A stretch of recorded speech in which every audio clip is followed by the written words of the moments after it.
I never thought my son's wedding day would be the day I'd feel my heart shatter into 1,000 pieces. I stood there, in my best dress, with tears streaming down my face, not from joy but from the sting of my daughter-in-law's hand across my cheek. In front of 200 guests, she'd slapped me and demanded I hand over the keys to my home. My son, the boy I'd raised alone, the man I'd sacrificed everything for, just stood there in silence. But what she didn't know, what none of them knew, was that I was holding a secret that would change everything. And when the truth finally came out, it wasn't just me who ended up in tears. Before I begin my story, let me know in the comments where you are listening from and what time it is. I just want to know I'm not alone in this.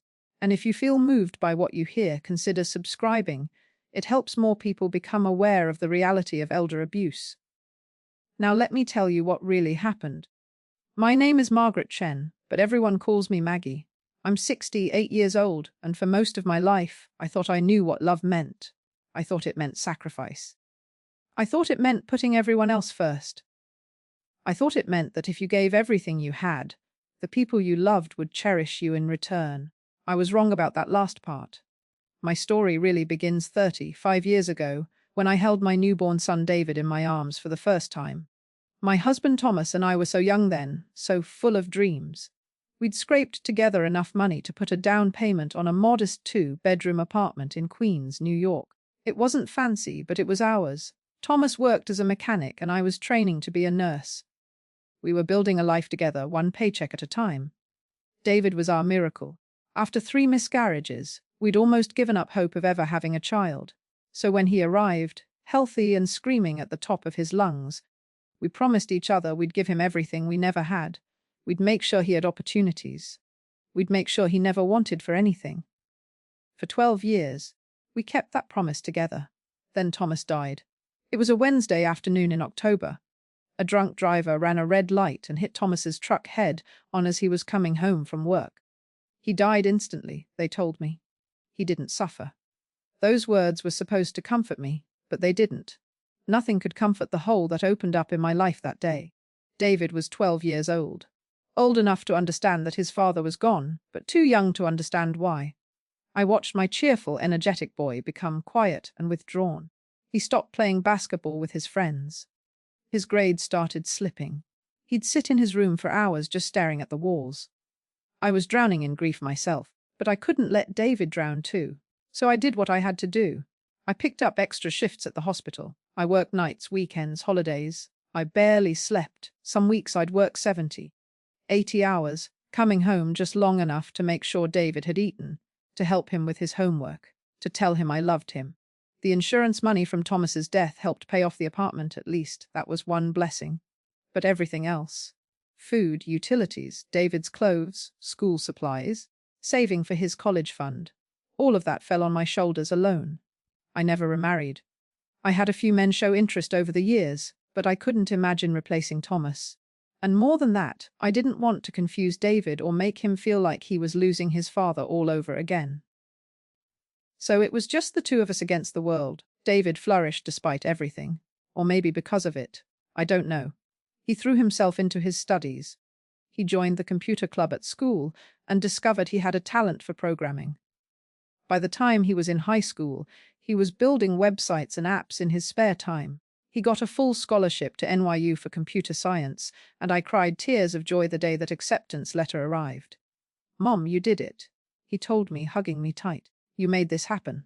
"No, sweetheart," I said, cupping his face in my hands. "You did this. I'm so proud of you." College was still expensive, even with the scholarship. There were books, fees, living expenses. David didn't want to live on campus. He said it was too expensive, and he wanted to stay close to me. So he commuted from our apartment in Queens, taking the subway every day. But I could see how exhausted he was, studying late into the night, trying to keep up with his demanding course load. During his junior year, I took out a small loan to help him. I didn't tell him about it. I just quietly covered his expenses so he wouldn't have to work while going to school.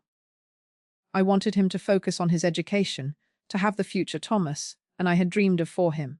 After graduation, David landed a job at a tech startup in Manhattan. The salary was good, better than good.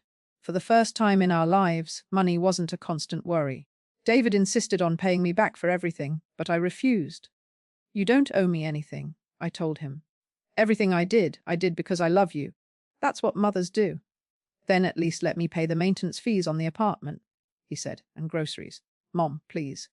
Let me take care of you for once. I agreed to that. It felt good, after so many years of struggle, to have a little breathing room. David was doing well. I was so proud of him. He was everything Thomas and I had hoped he'd become. Kind, successful, hardworking. Then, 3 years ago, he met Jessica. He'd been invited to a friend's party in the Hamptons, something his new job afforded him access to. Jessica was there, the daughter of some wealthy real estate developer. She was beautiful, I'll give her that. Tall, blonde, with the kind of confidence that comes from never having wanted for anything in your life. David was smitten immediately.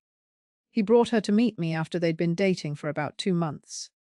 I made my special dumplings, the ones David had loved since he was a child. I cleaned the apartment from top to bottom, put fresh flowers on the table, wanted everything to be perfect. Jessica walked into our home like she was touring a museum exhibit. Her eyes swept over our modest furniture, our family photos on the walls, the slightly worn carpet in the living room. She smiled, but it didn't reach her eyes. This is cozy, she said, and something about the way she said it made my stomach clench. During dinner, she barely touched the dumplings. She kept checking her phone, texting someone. When David asked her about her work, she was some kind of marketing consultant. She talked for 20 minutes straight about brands and influencers and things I barely understood. She didn't ask me a single question about myself. After they left, I told myself I was being paranoid. I was being an overprotective mother. David was happy, and that was what mattered. Maybe Jessica had just been nervous. Maybe I'd judged her too quickly. But over the next 2 years, as their relationship got more serious, I saw more and more signs that made me uneasy. Jessica never wanted to come to our apartment. Every time David suggested it, she'd make an excuse. They always met at her place in Manhattan, or at restaurants, or at her parents' estate in Connecticut. The few times she did come to Queens, she'd wrinkle her nose at the subway station and complain about the smell. She started making little comments about how David could do better than his current job, how he should be more ambitious. She'd talk about her friends' husbands who were investment bankers or hedge fund managers, and I could see David shrinking a little bit each time. Worse, she started making comments about me. David, don't you think your mom would be happier in a nice assisted living facility? She said once, when she didn't realize I could hear her from the kitchen. She's getting older. It would be safer. Mom's only 66, Jessica, David said, and I could hear the tension in his voice. And she's perfectly healthy. She doesn't need assisted living. I'm just thinking about her future, Jessica said sweetly. That word, Oz, sent a chill down my spine. But I didn't say anything. I didn't want to be the mother who interfered in her son's relationship. I didn't want to be the obstacle between David and his happiness. So I smiled and nodded and kept my concerns to myself. Then, 6 months ago, David proposed. He brought Jessica to the apartment to tell me the news. They'd gone to Paris for a long weekend, and he'd proposed at the top of the Eiffel Tower. Jessica showed me the ring, a massive diamond that probably cost more than I'd made in a year as a nurse. We're thinking about a fall wedding, David said, his face glowing with joy. Something big. Jessica's parents are helping with the planning. That's wonderful, sweetheart, I said, hugging him tight. I'm so happy for you both. Jessica smiled at me over David's shoulder, but her eyes were cold as ice. That's when things started to change. The engagement party was held at Jessica's parents' estate in Greenwich, Connecticut. David sent a car to pick me up, a sleek black town car that felt ridiculously fancy. I sat in the back seat in my best dress, a navy blue number I'd bought on sale at Macy's, clutching the small gift I'd wrapped for the couple. The estate was something out of a magazine, a massive colonial house with white columns, perfectly manicured lawns, a fountain in the circular driveway. There must have been 200 people there, all dressed in clothes that cost more than my monthly pension. I felt completely out of place. David found me as soon as I arrived and gave me a big hug. Mom, you made it. Come on. Let me introduce you to Jessica's parents. Richard and Patricia Palmer were exactly what I expected. Richard had that particular confidence that comes from generational wealth. the kind of man who'd never questioned whether he belonged anywhere. Patricia was elegant in a cream-colored suit, her hair styled perfectly, her smile polite but distant. "So you're David's mother," Patricia said, looking me up and down. "David's told us so much about you. All good things, I hope," I said, trying to smile. "He mentioned you were a nurse," Richard said. "Very admirable profession. Hard work," the way he said hard work made it sound like something unfortunate, like a disease someone had caught. "I loved my job," I said firmly. "Taking care of people, helping them heal. There's nothing more rewarding." "Of course," Patricia said, already looking past me at someone more interesting. "David, darling, the Hendersons are here. You must come say hello." And just like that, I was dismissed. I spent most of the party standing by myself near the dessert table, watching David and Jessica move through the crowd. They looked perfect together, I had to admit. David in his tailored suit, Jessica in a white cocktail dress that probably cost more than my entire wardrobe. They were laughing, toasting, accepting congratulations from what seemed like half of Connecticut's wealthy elite. My neighbor Rosa had offered to come with me for moral support, but I'd told her it wasn't necessary. Now I wished I'd accepted. I felt like a ghost at my own son's engagement party, present but invisible. Near the end of the evening, Jessica's mother Patricia approached me with 2 glasses of champagne. She handed me one and clinked her glass against mine. "To new family," she said, her smile not quite reaching her eyes. "To family," I echoed. "You know," Patricia said, lowering her voice conspiratorially, "Jessica mentioned that you live in Queens. In an apartment you've had for quite a while." 30 years, I said, wondering where this was going. "My husband and I bought it when David was born." "How wonderful," Patricia said. "You know, that area has become quite desirable in recent years. Property values must have gone up significantly." "I suppose they have," I said carefully. "Jessica and David are looking for a place to live after the wedding." Patricia continued. "The real estate market in Manhattan is just absurd right now. Everything is so overpriced. It's very stressful for young couples starting out." I said nothing, just sipped my champagne and waited. "Of course, you must be thinking about downsizing at some point," Patricia said. "That apartment is probably quite a lot for one person to manage. All those stairs, the maintenance, the upkeep." "It's a second-floor walk up," I said. "Just 1 flight of stairs. I manage just fine, for now," Patricia said, and there was something sharp in her voice. "But at your age, you have to think about the future. What if you fell? What if you needed help? It's really not safe for elderly people to live alone." I bristled at that. Elderly, I was 68 and in perfect health. I still volunteered at the hospital 2 days a week. I walked 3 miles every morning. I was not elderly. "I appreciate your concern," I said, keeping my voice level. "But I'm quite happy where I am." Patricia's smile tightened. "Of course. I'm just saying, it's something to think about. For everyone's sake." She drifted away, leaving me standing there with a knot in my stomach. The next few weeks, the hints became less subtle. Jessica started dropping by the apartment more often, always with some excuse. Picking up David, dropping off wedding invitations, just stopping by to say hello. But her eyes would roam around the rooms, calculating, measuring. "This living room is actually quite spacious," she said one afternoon, standing in the middle of the floor with her hands on her hips. "You could fit a much larger sofa here, and this kitchen, it's dated, but with some renovation it could be really charming. Subway tile, new appliances, maybe knock out this wall to create an open concept." "Jessica," I said gently, "I'm not planning to renovate." "Oh, I know," she said quickly. "I was just thinking out loud. You know I work in design consulting. I can't help but visualize spaces." But she wasn't visualizing my space. She was visualizing hers. Then came the direct conversation. It was a Sunday afternoon in early spring. David had asked if he could come over to talk to me about something important. He arrived with Jessica, both of them looking serious. My heart sank. This was it. This was the conversation I'd been dreading. We sat in the living room, David and Jessica on the couch, me in my favorite armchair, the one Thomas had bought me for our 20th anniversary. "Mom," David began, and I could hear the nervousness in his voice. "Jessica and I have been talking about our future.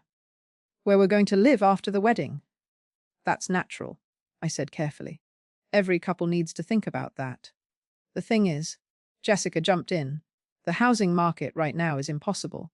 We've been looking at apartments in Manhattan, but everything decent is either tiny or costs $3 million. It's insane.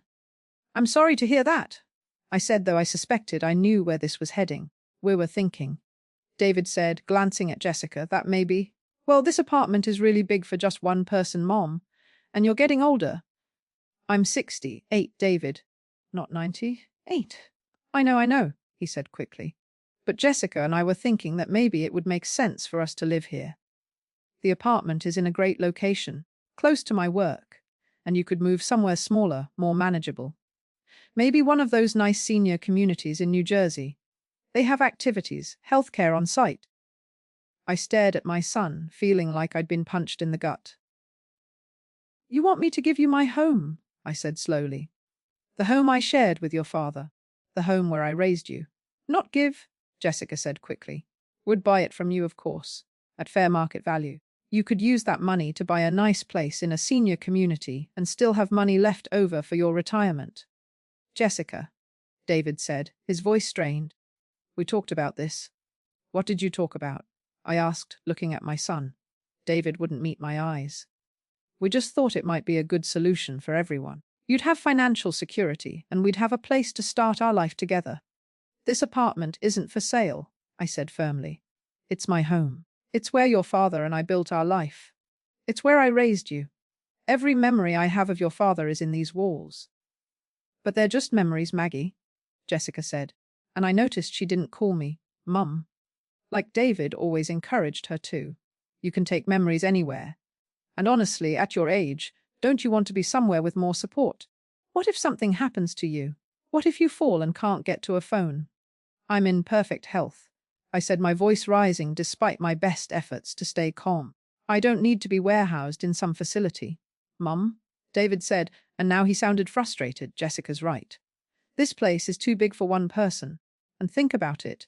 You've worked so hard your entire life. Don't you deserve to relax? To not worry about maintaining an apartment? Those senior communities are really nice. They have pools, fitness centers, organized trips. I don't want organized trips, I said, and I could feel tears burning behind my eyes. I want my home. The home your father and I bought. The home where I raised you. How can you ask me to give that up? We're not asking you to give it up for free, Jessica said, her voice turning cold. We're offering to buy it. That's more than generous, considering how much help you've needed from David over the years. Help, I said, staring at her. What help? Well, Jessica said, ticking off on her fingers. David pays your maintenance fees. He buys your groceries. He's always running over here to fix things or help you with your computer or drive you places. He offered to do those things, I said, my voice shaking. I never asked him to, and I raised him by myself for 23 years. I worked myself to the bone to give him every opportunity. And that's admirable. Jessica cut in. But that was your choice as a parent. Children don't owe their parents for choosing to have them. The room went silent. Even David looked shocked at that. Jessica, he said quietly, that's not fair. I'm just being honest. Jessica said, standing up. Your mother has had this apartment for 30 years. You've been taking care of her for years now. It's time for her to downsize and for us to start our own life. It's the practical thing to do. I stood up too, my legs shaking. Please leave. Mom. David started. Both of you. Please leave my home. David looked torn, but Jessica grabbed his arm and pulled him toward the door. Think about it, Maggie, Jessica said as they left. Really think about what's best for everyone. After they left, I sat in my armchair and cried. I cried for my husband who wasn't there to help me navigate this. I cried for my son who seemed like a stranger. I cried for the future I'd imagined, where my son's wife would become like a daughter to me. But mostly, I cried because somewhere deep down, I was afraid they might eventually wear me down, and I didn't know how long I could hold out against them. The weeks that followed were tense. David called me several times, trying to smooth things over, but the conversations were strained. He never apologized for asking me to leave my home. He just kept saying things like, let's not fight about this, and can we just move past it? But I couldn't move past it. Every time I looked around my apartment, I saw it differently now. I saw it through Jessica's eyes, as something to be acquired, renovated, claimed. The warmth had been sucked out of it. My neighbor Rosa noticed the change in me immediately. Rosa Martinez had lived across the hall for 15 years. She was 72, a retired teacher, and the closest thing I had to a best friend. We had coffee together most mornings, watched game shows in the evenings, looked after each other's apartments when one of us traveled. "Okay, spill," she said one morning as we sat at my kitchen table with our coffee. "You've been moping around for 3 weeks now." What happened? I told her everything. The engagement party, Patricia's hints, Jessica and David's request that I give up my apartment. Rosa's face grew darker with every word. "That spoiled brat," Rosa said when I finished. "And David went along with this? He thinks he's being practical?" I said miserably. "He thinks he's looking out for my future?" "Your future?" Rosa snorted. "Sounds like he's looking out for his wife's real estate ambitions. Maggie, you can't let them bully you out of your home." "I don't plan to," I said. "But I'm afraid they're not going to let this go. Jessica is persistent." "Persistent is one word for it," Rosa muttered. "I'd use some other words, but you're too much of a lady to appreciate them." Despite everything, I laughed. Rosa always could make me laugh. "Have you looked at the apartment documents recently?" Rosa asked suddenly. "The deed, the ownership papers? Not in years?" I admitted. "Why?" "Because you need to know exactly where you stand legally," Rosa said. "These people sound like the type who might try to pull something. You need to know your rights." She was right, of course. That afternoon, after Rosa left, I went to the closet in my bedroom where I kept all my important documents. There was a fireproof box on the top shelf. Thomas had bought it years ago to keep our valuable papers safe. I pulled it down and opened it. Inside were our marriage certificate, David's birth certificate, my nursing license, insurance policies, and a large manila envelope labeled apartment documents. I pulled out the envelope and spread the papers on my bed. There was the original deed from when Thomas and I had bought the place, mortgage documents showing we'd paid it off after Thomas died using the insurance money, and maintenance records going back decades. But there was another envelope inside, one I didn't remember seeing before. It was sealed, and on the front, in Thomas's handwriting, it said, "For Maggie. Open if there's ever a question about the apartment." My hands trembled as I opened it. Inside was a letter and several legal documents. The letter was dated just 2 weeks before Thomas died. "My dearest Maggie," it began, and seeing his handwriting after all these years made my eyes blur with tears. "If you're reading this, I'm gone, and something has happened that's made you worry about our home. I'm writing this because I want you to know that I've taken steps to protect you and David, just in case. I've been to see a lawyer. Don't be angry with me for not telling you. I wanted to surprise you on our anniversary. I've set up something called a life estate trust for our apartment. What this means is that the apartment will be yours for as long as you live. You have the right to live here, rent it out. Do whatever you want with it. No one can force you to leave or sell, not even David. When you pass away, and I pray that's many, many years from now, the apartment will automatically go to David. But until then, it's completely yours. I wanted you to have security, my love. I wanted you to never have to worry about having a roof over your head, no matter what happens. Keep them safe. I love you more than words can say. Take care of our boy. Forever yours, Thomas." I read the letter 3 times, tears streaming down my face. Even after all these years, Thomas was still taking care of me. He'd thought ahead, worried about my future, made sure I'd be protected. I looked at the legal documents. They were exactly as Thomas described. A life estate trust, filed with the county clerk's office, giving me complete rights to the apartment for the duration of my life, with the property automatically transferring to David upon my death. There was more. An appraisal document from 2 years before Thomas died, and a note from the lawyer stating that the trust was irrevocable, meaning it couldn't be changed or dissolved without my explicit consent. I was protected. Legally. Completely protected. Jessica and David couldn't force me out. They couldn't buy the apartment from me even if I wanted to sell it, because I didn't own it in the traditional sense. I had life rights to it. David would inherit it eventually, just not on Jessica's timeline. I called Rosa immediately. "You need to come over here, now." When I showed her the documents, Rosa let out a whoop of joy. "Oh, Maggie! Thomas was a smart man. You're bulletproof. They can't touch you." "I need to show this to David," I said. "He needs to understand that this isn't about me being stubborn. His father set this up to protect me. Be careful, Rosa warned. That Jessica woman strikes me as someone who doesn't take no for an answer. This might make things worse before they get better. Rosa was right to warn me. But I couldn't have imagined how much worse things were about to get. The next day, I called David and asked him to come over. I told him I'd found some important documents about the apartment that he needed to see.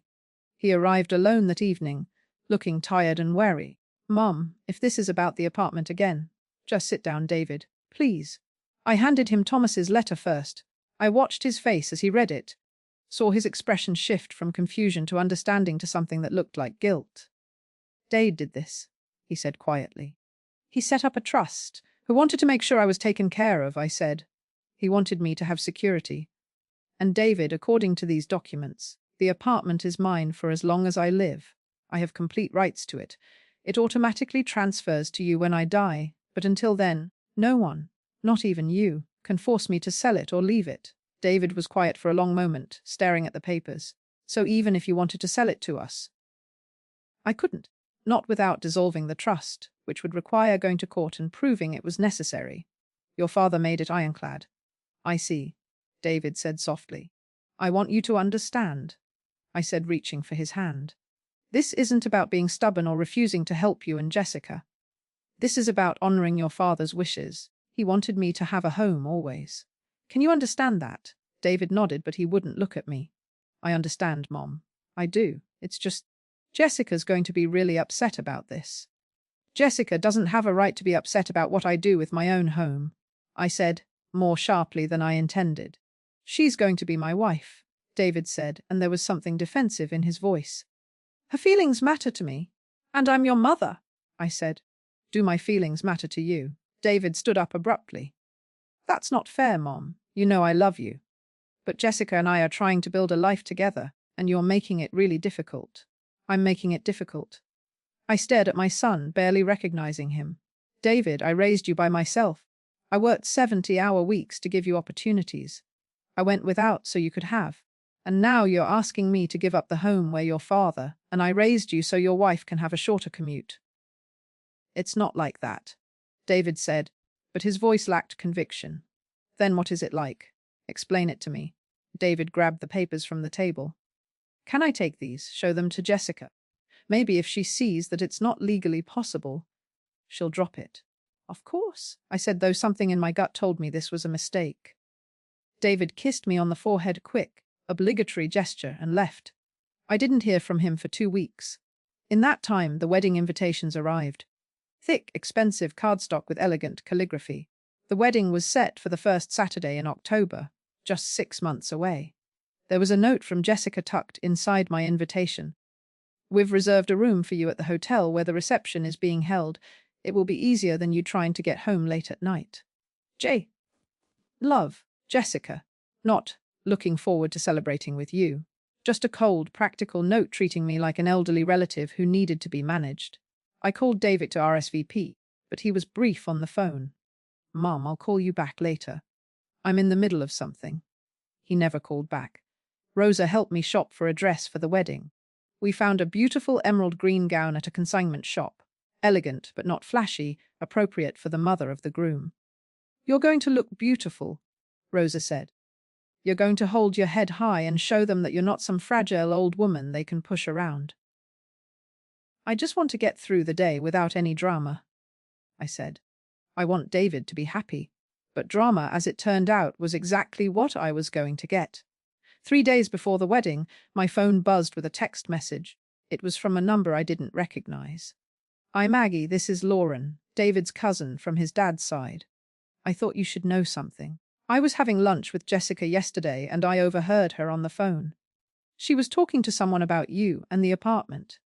She said, "Don't worry, I'm taking care of it. By the time we get back from the honeymoon, David's mom will either be out of that apartment or she'll be so miserable she'll wish she was." I thought you should know. Please be careful. My blood ran cold. I texted back. Are you sure that's what she said? Positive. I'm sorry to be the one to tell you. I know David's my cousin, but what she's planning doesn't sit right with me. I showed the text to Rosa. Her face went pale. Maggie, you need to be very careful. She's not dangerous, I said, trying to convince myself. She's just determined. Entitled. She's planning something, Rosa said. And it's happening at the wedding. You need to be prepared. But nothing could have prepared me for what Jessica had planned for that day. The morning of the wedding, I woke up with a knot in my stomach that wouldn't go away. I'd barely slept the night before, tossing and turning, thinking about Lauren's warning text. What could Jessica be planning? And why at the wedding of all places? Rosa came over early to help me get ready. She'd insisted on doing my hair and makeup, saying I needed to look my absolute best. "You're the mother of the groom," she said, carefully pinning up my silver hair. "You're going to walk in there with your head held high, and you're going to remind everyone that you're the woman who raised that boy into the man he is today. I just want to get through this day without any confrontation," I said, staring at my reflection in the mirror. The woman looking back at me seemed older than I remembered, more tired. "I want David to have a beautiful wedding day." "And you will?" Rosa assured me. "But Maggie, promise me something. If that Jessica starts anything, you stand your ground. Don't let her bully you, especially not in front of all those people." I promised, though I couldn't imagine what Jessica could possibly do at her own wedding.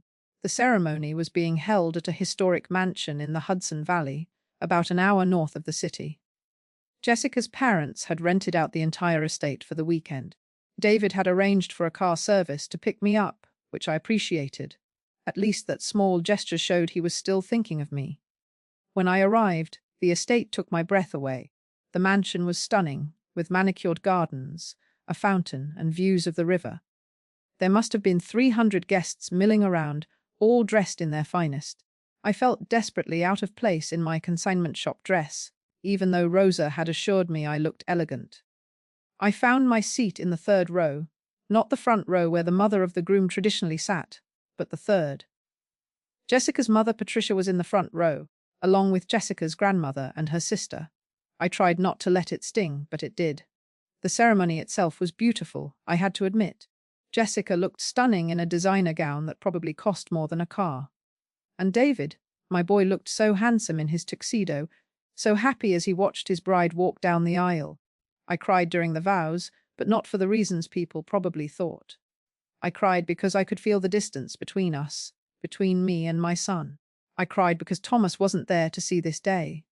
I cried because I was losing David to a woman who saw me as nothing more than an obstacle. After the ceremony, there was a cocktail hour in the gardens while they prepared the reception hall. I stood by myself near the rose garden, sipping champagne I didn't really want, watching David and Jessica pose for endless photographs. "Mrs. Chen," I turned to see a young woman in a navy dress approaching me. She had kind eyes and a warm smile, she said. "David's cousin. We've met a few times over the years, but it's been a while." "Lauren?" I said, recognizing her now. "You sent me that text message." She nodded, glancing around to make sure no one was listening. "I wanted to warn you in person, but I wasn't sure you'd be here early enough." "Has anything happened yet?" "No," I said. "Everything's been normal. Maybe you misheard." "I didn't mishear," Lauren said firmly. "Maggie," I heard Jessica very clearly. "She's planning something for the reception. I don't know what, but please, just be on your guard." Before I could respond, a voice called out, "Lauren, there you are!" Jessica was walking toward us, still in her wedding gown, looking like a princess from a fairy tale.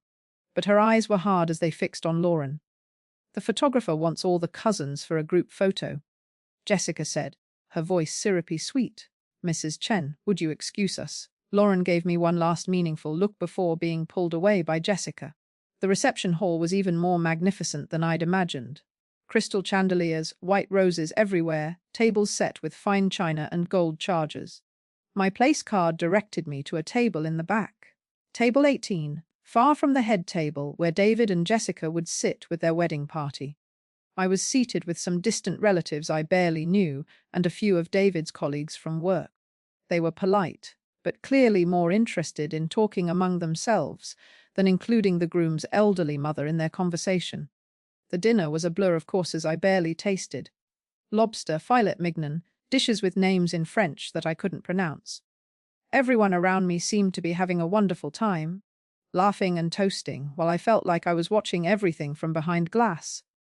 Then came the speeches. Jessica's father gave a toast welcoming David to their family. He talked about Jessica's accomplishments, her beauty, her success. He mentioned David's career and his bright future. He didn't mention me once. David's best man gave a funny speech about their college days. The maid of honor told sweet stories about Jessica's childhood. No one asked me to speak. Traditionally, the mother of the groom says a few words, but I hadn't been asked to prepare anything. Another small hurt to add to the collection. After the speeches, David and Jessica did their first dance. Then David danced with Jessica's mother. When the DJ announced it was time for the groom to dance with his mother, I stood up, smoothing down my dress, ready to have at least this one moment with my son. But as I started walking toward the dance floor, Jessica intercepted me. "Mrs. Chen," she said, her voice loud enough for the people around us to hear, "David and I need to speak with you privately. It's very important." Something in her tone made my stomach drop. "Can't it wait until after the mother-son dance?" "This is more important," Jessica said, and her smile was sharp as a knife. "David agrees. Don't you, honey?" David appeared beside her, looking uncomfortable. "Mom, just for a minute. Please." The DJ was still waiting, and people were starting to notice the delay. Embarrassed and confused, I followed them out of the reception hall into a small study just off the main corridor. As soon as the door closed behind us, Jessica's demeanor changed completely. The sweet bride vanished, replaced by something cold and hard. "We need those keys," she said without preamble. "The keys to the apartment." I stared at her, then at David. "What? Why would you need them now?" "Today. Because we've been patient long enough," Jessica said. "We've tried to be reasonable, we've tried to respect your feelings. But frankly, Maggie, you're being selfish and ridiculous." "Jessica," David started, but she cut him off. "No, David," we agreed. "Your mother needs to understand that this isn't negotiable anymore. We've hired movers. They're coming on Monday to start clearing out the apartment. We've already picked out contractors to start the renovations." "You what?" I couldn't believe what I was hearing. "You can't do that. That's my home." "The trust. The trust has a provision," Jessica said, pulling a paper from somewhere in her dress. "We had a lawyer look at it very carefully. If the primary resident is deemed unable to care for the property or themselves, the trust can be dissolved and the property transferred early to the beneficiary." "That's David." "But I am capable. I'm perfectly healthy." "Are you?" Jessica's eyes glittered. "Because David's been documenting some concerns, haven't you?" "Honey, David wouldn't meet my eyes." "Mom, you have been more forgetful lately. Last month you called me 3 times in one day about the same question. And you mentioned you've been feeling dizzy." "I called you 3 times because you didn't answer the first 2 times," I said, my voice rising. "And I mentioned feeling dizzy once after I had the flu. David, how can you twist things like this?" "We're trying to help you," Jessica said, her voice patronizing. "You're getting older. You need to be somewhere with proper care. We've already found a lovely assisted living facility in New Jersey. The application is being processed. You applied to put me in a home without telling me." I looked at my son, feeling like I didn't know him at all. "David, how could you?" "Mom, you're not thinking clearly about this," David said, and he actually sounded like he believed it. "Jessica's right. You're alone in that apartment. What if something happens? What if you fall? We're doing this for your own good." "No," I said firmly. "You're doing this for Jessica's convenience, and I won't stand for it. That apartment is my home, and you can't force me out of it. The trust protects me." "The trust can be challenged," Jessica said. "And it will be. We've already filed the paperwork. But we thought we'd give you one chance to do this the easy way. Just hand over the keys now, move out peacefully, and we'll make sure you're taken care of." "And if I don't?" I asked, though I already knew the answer. Jessica's smile was vicious. "Then we'll do this the hard way. We'll go to court. We'll present evidence that you're no longer competent to live alone. We'll have you declared incapable, and the trust will be dissolved. It will be ugly, expensive, and humiliating for you. Is that really what you want?" I looked at my son, silently begging him to speak up, to defend me, to be the boy I raised. But he just stood there silent. "I need to think about this," I said, my voice shaking. "No," Jessica said. "You need to decide. Right now. Hand over the keys or we take this to court. Your choice." My hands were trembling.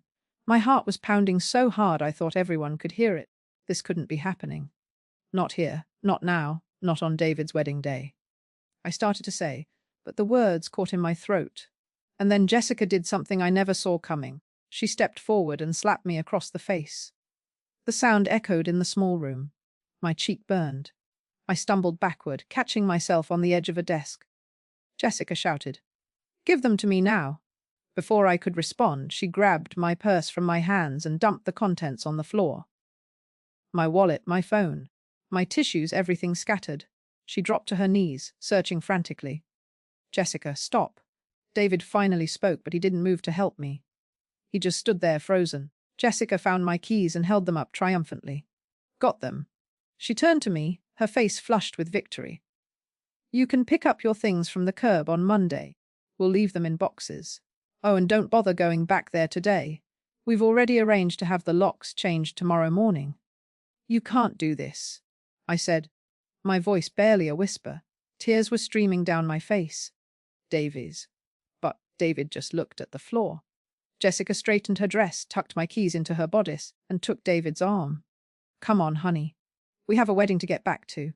Our guests are waiting." She opened the door and practically dragged David toward it. But before they left, she turned back to me one more time. "Oh, and Mrs. Chen, we'd prefer if you left the reception now. You're clearly too emotional to enjoy the rest of the evening. The car service will take you home. Well, to the apartment. For one more night, anyway." And then they were gone. I stood there in that study, my face throbbing, my possessions scattered on the floor, my keys stolen, feeling more alone than I'd felt since the day Thomas died. But I wasn't going to leave. Not yet. Because in that moment, something inside me changed. The fear, the sadness, the desperate need to keep the peace, all of it crystallized into something else. Determination. I picked up my phone from the floor. My hands were still shaking, but my mind was clear. I knew exactly what I needed to do. And Jessica was going to regret the day she ever underestimated me. I knelt on the floor of that study, gathering my scattered belongings with trembling hands. My cheek still stung from Jessica's slap, and I could feel it starting to swell. In the mirror above the desk, I could see the red mark spreading across my face, visible proof of what had just happened. For a moment, I just sat there on the floor, holding my phone, trying to process everything. My son had just stood by while his new wife assaulted me and stole my keys. They were planning to throw me out of my home, the home Thomas had protected for me. They'd already applied to put me in a nursing home without my knowledge. The old Maggie, the one who'd spent her whole life avoiding conflict, keeping the peace, putting everyone else first, wanted to quietly slip out the back door, go home, and figure out what to do in private. But I wasn't that Maggie anymore. I pulled up my phone and called Rosa. "Maggie, how's the wedding?" Rosa's cheerful voice answered. "Rosa, I need you to do something for me," I said, surprised at how steady my voice sounded. "I need you to call Lauren Chen, David's cousin. Her number should be in my address book on my kitchen counter. Tell her I need her to come to the study near the west entrance of the reception hall. Tell her it's urgent and to bring her phone. Can you do that?" "Maggie, what happened?" "Are you okay? Just please do it quickly," I said. "And Rosa, call a locksmith. Have them meet me at my apartment first thing tomorrow morning. I don't care what it costs." "Oh my God. Maggie, what did she do?" "I'll tell you everything later. Please, just make those calls. Consider it done," Rosa said, and I could hear the steel in her voice. "You hang in there, honey. I've got your back." I hung up and took a deep breath. Then I opened my phone's camera and took several photos of my face, making sure the red mark from Jessica's slap was clearly visible. I also took photos of my scattered belongings on the floor, evidence of how Jessica had dumped out my purse. 5 minutes later, there was a soft knock on the door. "Mrs. Chen." "It's Lauren." I opened the door and Lauren gasped when she saw my face. Oh my God, what happened? I told her everything. The confrontation, Jessica's demands, the slap, the stolen keys. Lauren listened with growing horror, her face getting redder with every word. "That absolute," Lauren caught herself. "I'm so sorry, Mrs. Chen. I tried to warn you. But I never thought she'd actually hit you." "Lauren, I need your help," I said. "Do you have your phone? Can you record video?" "Of course. But what?" "I need you to record me telling my story." right now while the mark is still fresh on my face. If this goes to court, if Jessica tries to claim I'm incompetent or make up lies about me, I need evidence. I need my own testimony recorded now, showing what she did. Lauren's eyes widened with understanding. That's actually brilliant, and I can testify too. I heard her on the phone planning something against you. Will you do it? Will you help me? Absolutely, Lauren said, pulling out her phone. Let's do this. For the next 10 minutes, Lauren recorded me on video. I told the whole story, calmly, clearly, showing my face to the camera, explaining what had happened. I showed the photos I'd taken. I explained about the life estate trust, about Jessica's demands, about the stolen keys. I am Margaret Chen, I said into the camera. I am 68 years old. I am of sound mind and body.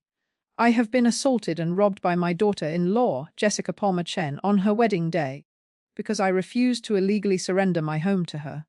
I am making this recording as evidence of what happened here tonight.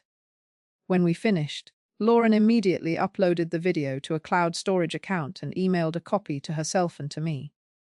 No, they can't claim it was edited or fake, she said. The timestamp shows it was made tonight, and we have multiple copies. Thank you, I said, hugging her. You have no idea how much this means. What are you going to do now?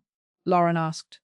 I looked at myself in the mirror one more time, at the mark on my face, at the determination in my eyes.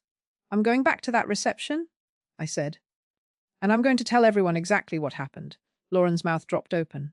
Are you sure? I mean, it's their wedding. They made it about this, I said firmly. Jessica could have waited until tomorrow, until next week, until after the honeymoon. But she chose to do this today, at her wedding, because she thought I'd be too intimidated or too embarrassed to fight back. She thought wrong. I smoothed down my dress, tucked my phone into my purse, and walked back toward the reception hall with Lauren beside me. The party was in full swing. The DJ was playing upbeat music, people were dancing, and Jessica and David were at their table, laughing with their friends. Jessica looked radiant, triumphant. She'd gotten what she wanted. Or so she thought. I walked straight to the DJ booth. The young man looked surprised to see me. I need to make an announcement, I said. Oh, are you doing a toast? I should probably check with the bride first. I pulled out $200 bills from my wallet, money I'd brought for emergencies, and placed them on his equipment table. I need to make an announcement, I repeated. Right now. The DJ looked at the money, then at my face, at the visible mark on my cheek, and something in his expression changed. Yes, ma'am, he said quietly.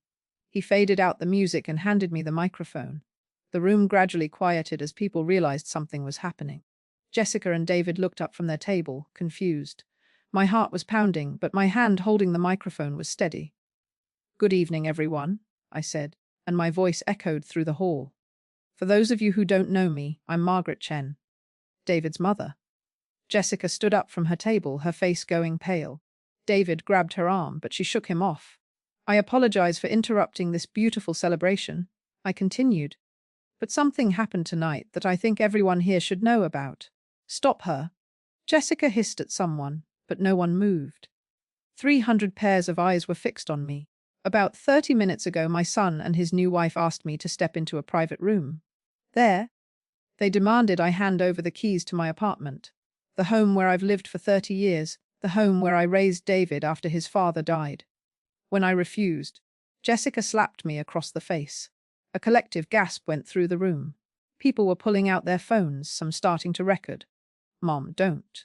David started to say, but his voice was drowned out by the murmur of shocked voices. She then forcibly took my keys from my purse.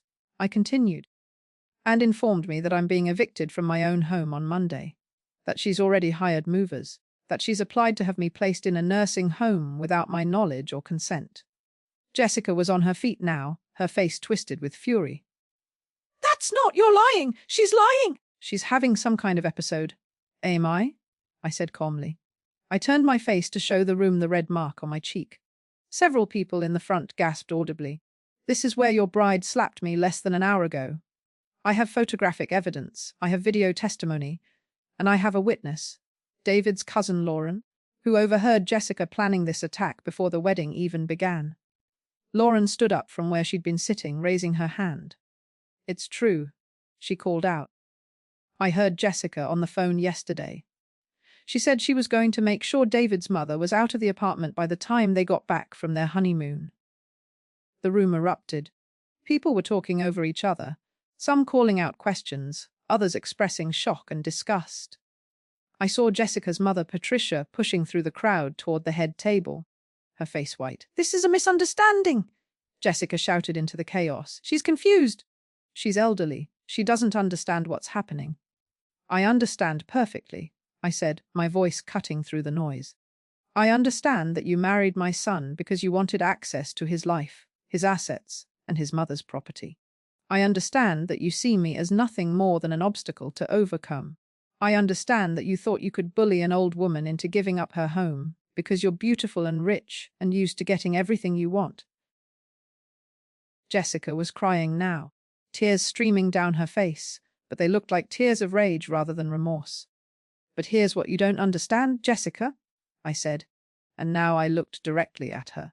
"That apartment isn't legally mine to give you. My late husband, David's father, set up an irrevocable life estate trust to protect me. I have the right to live there for the rest of my life, and no one can take that away from me. Not you, not David, not any lawyer you hire. You can't bully me out of it. You can't lie me out of it, and you certainly can't slap me out of it." David finally found his voice.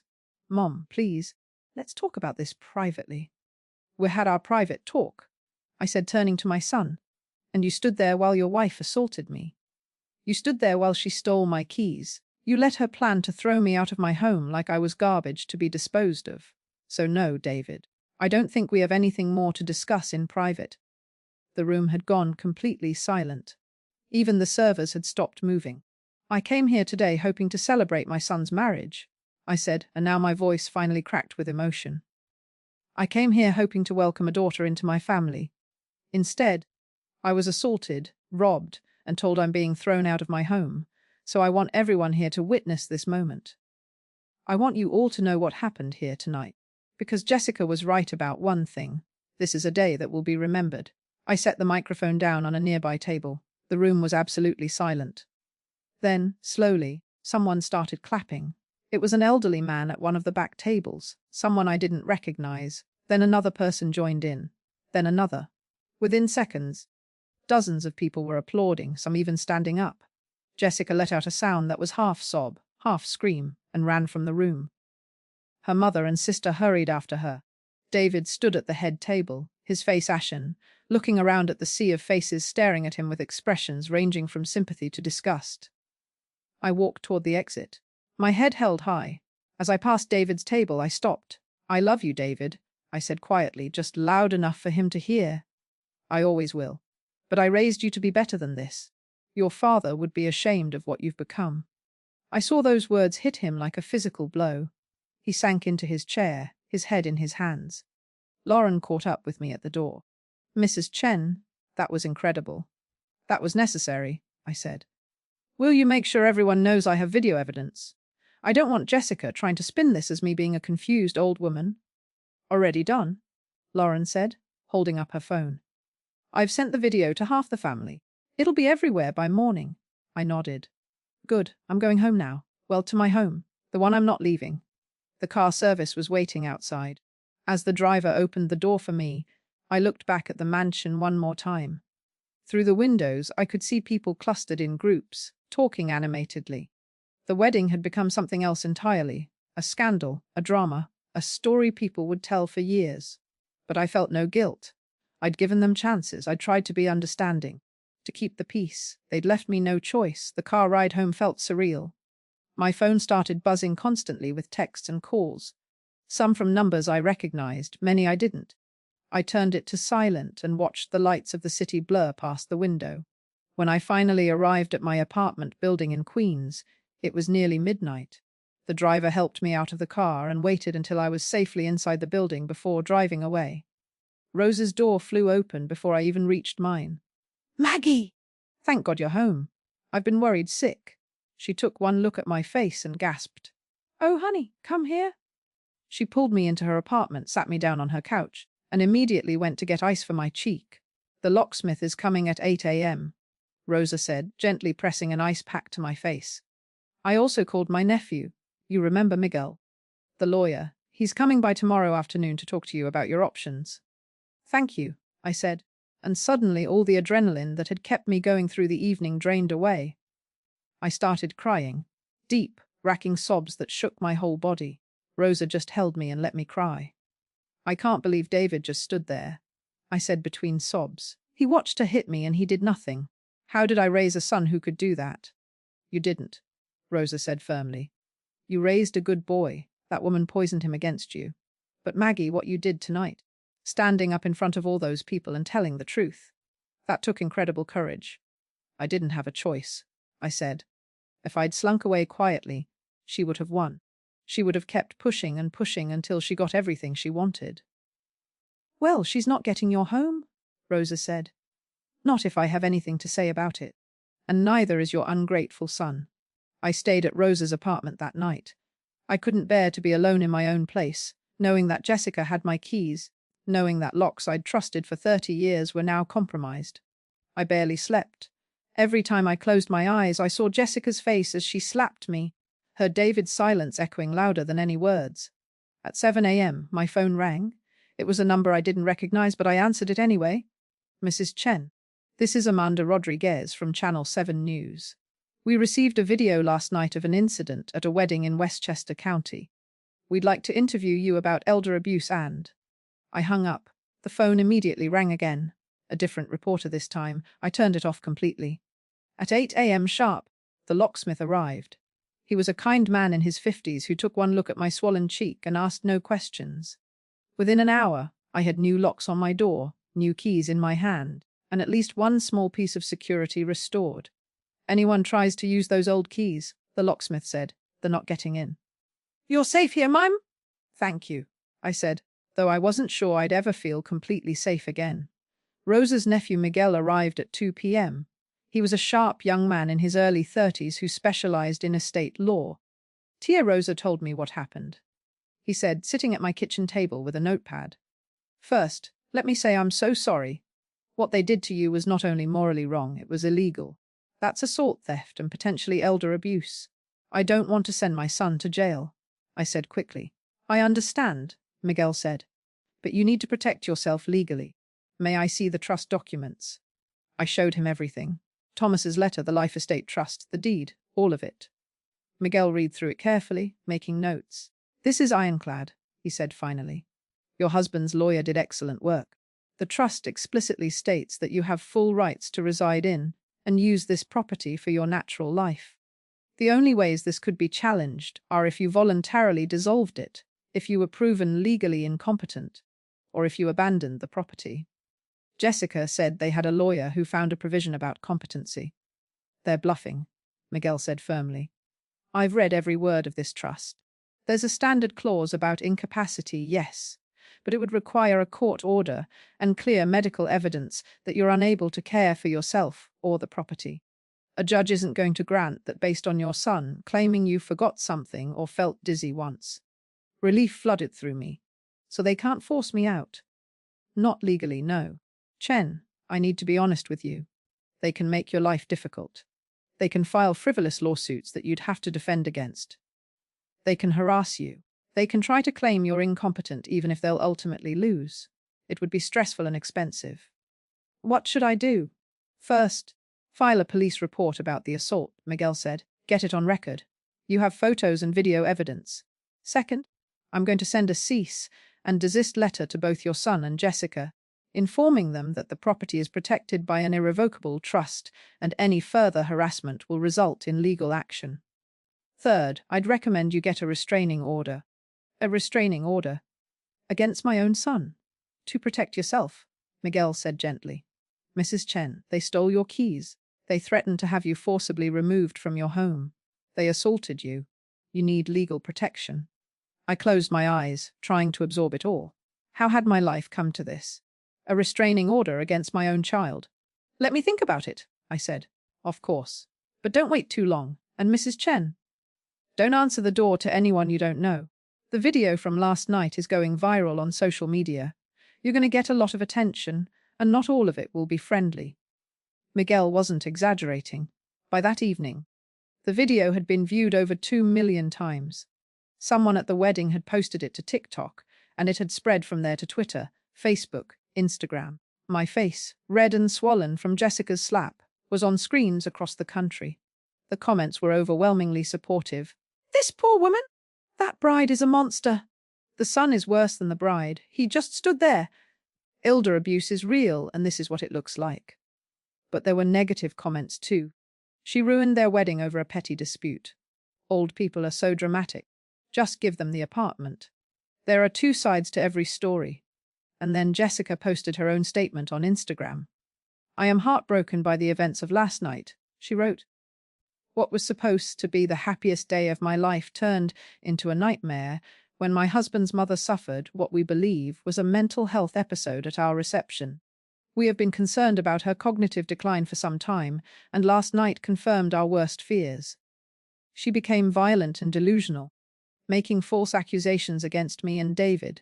We are seeking professional help for her and ask for privacy during this difficult time. For mental health awareness, pay eldercare for prefos."